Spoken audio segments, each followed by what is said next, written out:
In this video, we're going to look at discovering some dilations and reflections. So our number one says graph the following on the same axis and fill in the table. First, I'm supposed to graph f of x equal to the square root of x. So if I want to put that on, I have the table, and the table's right here. I'm going to plot those points. 0, square root of 0 is 0. Then I can plot each of my other points, and eventually I'll connect them with a smooth curve, and I'm going to label that to f of x is the square root of x. Next, I want to graph h of x. H of x is 3 square root of x. If I were doing this numerically, I would start out if I plug in 0. Square root of 0 is 0. 0 times 3 is 0. Then I'd plug in a 1. The square root of 1 is 1 times 3 is 3. Then I'd plug in a 4. The square root of 4 was 2. 2 times 3 is 6. Plug in a 9. The square root of 9 is 3, and 3 times 3 is 9. Plug in a 16. The square root of 16 is 4. Then when I triple that, I get 12. Plug in a 25. The square root of 25 is 5. Triple 5 is 15. So now I need to plot these points. My original point at 0, 0 stays exactly where it was. My second point goes over 1 still, but instead of going up 1, I'm going to triple, and I'm going to go up 1, 2, 3, and that's where my second point is going to go. My next point used to go over 4 to the right and then up 2. If I triple how much I went up, instead of going up 2, I go up 2, 4, 6. My next point went over 9 and up 3 in the original function. If I triple going up 3, I'm really going up 9. Then I went over 16, up 4. Tripling 4 puts me at 12. I'm going to connect these points with my nice smooth curve that has an arrow on the end, and this is my function h of x. I also went back and I erased my little lines showing how much I'd gone over and up because they're not really part of the graph. Okay, so let's compare the graphs of f of x, which was the green one, and h of x, which was the blue one. We're going to describe the transformation graphically. So what did I do? Well, my graph used to be at a certain height, and now I've stretched it. So I've stretched it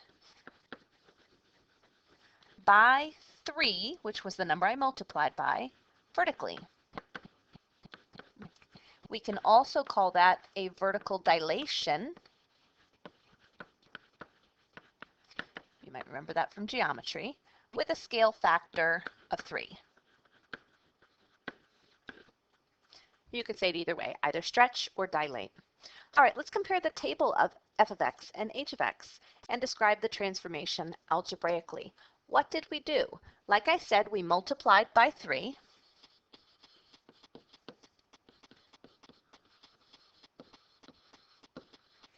And it was on the outside of the square root, or the y value from the table. You can think of it either way. Okay, I just made this a little smaller because now we're supposed to compare the equations of f of x and h of x, and we're supposed to write h of x, that's the blue one, in terms of f of x. When I write an equation in terms of something, it means that that's what I'm allowed to have on the other side. So to be in terms of f of x means I get to have an f of x over here on the right. What else did I do when I was doing this? Well, I multiplied by 3 on the outside, so h of x is 3 times f of x. All right, so let's turn to page number 2 here. Here we have a function, f of x equals x squared. So that's our basic U-shape or parabola, and here are the equations that I would plot. I'm going to pause while you guys plot. So there's my U-shape. Now I'm supposed to graph h of x, which is 1/2 of x squared. So just like before, after I've done my parent function, then I'm going to, in this case, half all of my values. So if I were creating a table, I'd be taking, if I plugged in a -5 and squared it, I got 25. Then when I half it, I get 12.5. So here I have 16 to get 8. I have 9 to get 4.5. I have 4 to get 2. I have 1 to get 1/2. Half of 0 is still 0. And then because this was a nice symmetrical function, the rest of my y values just mirror the ones that I already had. If I'm looking on my picture here and thinking about what I did, I used to go over 1 up 1. But now, rather than go over 1 up 1, I only go up half as much as I used to. So my point is at a height of 1/2 there. I know it's hard to plot 1/2 nicely, but we'll do the best we can, somewhere between 0 and 1. For my second point, normally I went over 2 up 4. But instead of going up 4, I only want to go up half as high as I used to, and that point goes over 2 up 2. I'm mirroring it on both sides. My next point used to be up 9. Now this point needs to be up 4.5.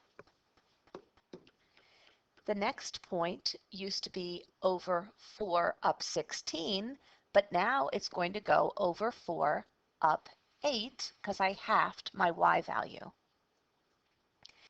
Originally, going over 5 up 25 wouldn't have fit on my graph, but I can fit going over 5 up 12.5, so I'm going to plot that point on my graph as well. So you can see what happened with my U shape here. It got smushed vertically. It's been shrunk and it's now shorter than it used to be. All the values were halved on how tall they were. I'm going to go ahead and label this graph h of x. All right. The next thing I was asked to do is to also look at what happens when I put a 1/2 on the inside of the square root. We're not going to worry about doing these transformations with a 1/2 on the inside or any other multiplication on the inside right now. The main thing is I want you to realize it's not the same to put the 1/2 on the inside or the outside. So let's just do a couple values from the table. If I were to plug in a 0, the 0 times 1/2 is 0. When I square that, it's still 0. If I were to plug in a 2, when I 1/2 that, it's 1. And then when I square that, it's 1. So I could keep going with this, but let's just pop these into our calculator and we're going to see, let me exit out of here. If I graph the first function as my h of x function, which was 1/2 x squared, and then I graph my second function, now I'm going to put the 1/2 on the inside. I always put parentheses around a fraction, and then I'm squaring out there. I should see, am I going to have the same graph twice? I'm going to go to a standard view window, and I'm going to look at my pictures, and I see those are not the same graph. It should make sense they're also not the same graph, because if I started with 1/2 x squared, and I took the 2 and I squared both things, we can see this is not the same as putting the 1/2 on the outside. On the outside, it would have to be a 4th. So just realize that changing on the inside and changing on the outside do two different things, and that's all we'll worry about for now. All right, so compare the graphs of f of x, which was our original function, in blue, and h of x, which are transformation, in green. Describe the transformation graphically. So again, we're going to say what we did was we shrink vertically in half. You could also say you stretch in half. Technically, so long as your scale factor is a number between 0 and 1, you're going to get smaller. All right, compare the table of f of x and h of x and describe the transformation algebraically. So what did we do to the numbers in the tables? We take half of the y values. And then if we were to compare the equations, if I want to write f of x in terms of h of x, oh, sorry, I'm supposed to write h of x in terms of f of x. That means my f of x can go on the right side of my equation, and my h of x needs to go on the left side of the equation. What did I do? What was my big change here? I multiplied by 1/2 on the outside. All right. Down in number 3, it's asking for a little summary sentence here. When a function is multiplied by a number, we will call the number a. After x was squared or square rooted, what do you do to the parent graph f of x to get the graph of a times f of x? And it's on the outside, so it's going to be vertical or up and down. Multiplying stretches you, and your scale factor is a. Okay, so one thing to note, you will get taller if a is greater than 1, and you will get shorter if a is between 0 and 1. I'm going to say between 0 and 1. We're going to talk about what happens with negatives in just a minute. Okay, on to the next. We are supposed to put our calculator in a standard window, which we already did, and we're supposed to graph 2 things on our calculator. So let me go back out in here. Remember, I'm in the graph menu, and I'm going to exit back. My original function is supposed to be x squared. So I'm just typing over the one that's there. Oops, I hit enter twice. And my second function is supposed to be negative x squared. So we should know by now that x squared makes a U shape, right? This is our table for x squared. I could plot my point, but to graph g of x is negative x squared, I'm going to look at my picture. What happened? Well, it looks like g of x is flipped upside down. This should make sense in my table down here, because once I square my number, I do negative 3 squared is 9. Now there's a negative out in front, so I have to make it negative 9. And the point that used to be up here on the top is now reflected down here to the bottom. When I take negative 2 and square it, I get positive 4, but then I have to multiply by a negative, and the point that used to be on the graph is flipped down. Again, 1 instead of going up is flipped down. 0 negating is still 0. And then the right half of the graph is mirroring the left half of the graph. And I have a parabola that's now upside down. This is g of x. All right, so it says write g of x in terms of f of x. So to start with g of x, what did I do to my green function algebraically?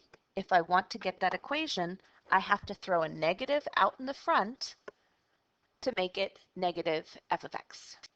What effect did multiplying by negative 1 have on the graph? This flipped upside down.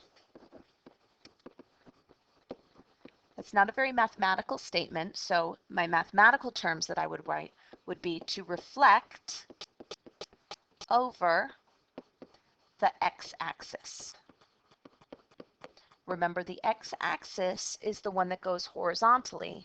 So when we flip over the x-axis, then what I'm really doing is I'm doing an up-down flip. And it makes sense because our negative was outside of the function, so it should have been an up-down change. What effect did multiplying f of x by negative 1 have on the table of f of x? We changed the sign of all the y values. Sorry, I'm not sure if that was going for you there. I changed the sign of all the y values.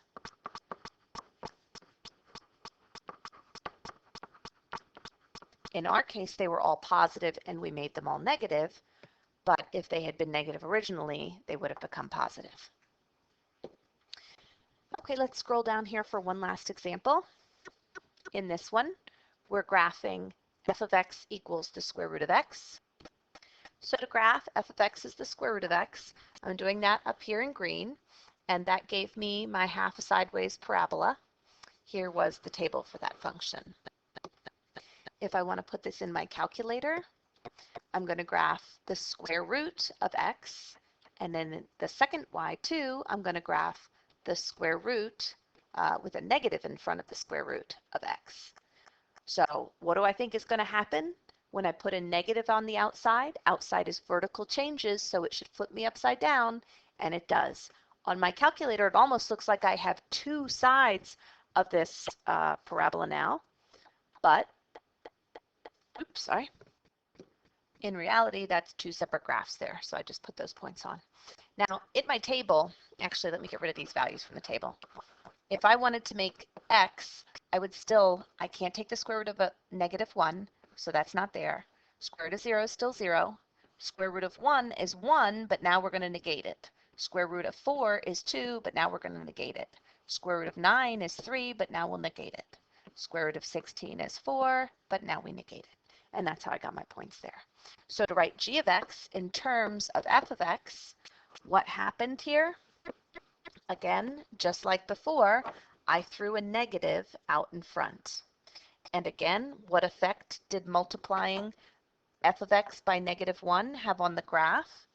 It reflected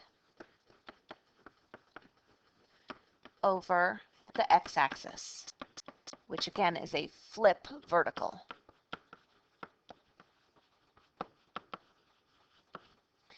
And what effect did multiplying f of x by -1 have on the table?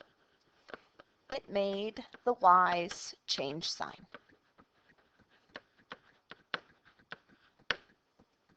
All right, as we go on to the back here, hold on. There we go. As we go on to the back here, I have some equations that you can try, some stretching and shrinking. So if you want to, write these down, and then you can pause the video while you try them, and then pause the video again while you check them. So I'll give you a minute, pause the video, and you can try them. Here are the solutions. You can pause the video while you check over your answers and come into class with any questions.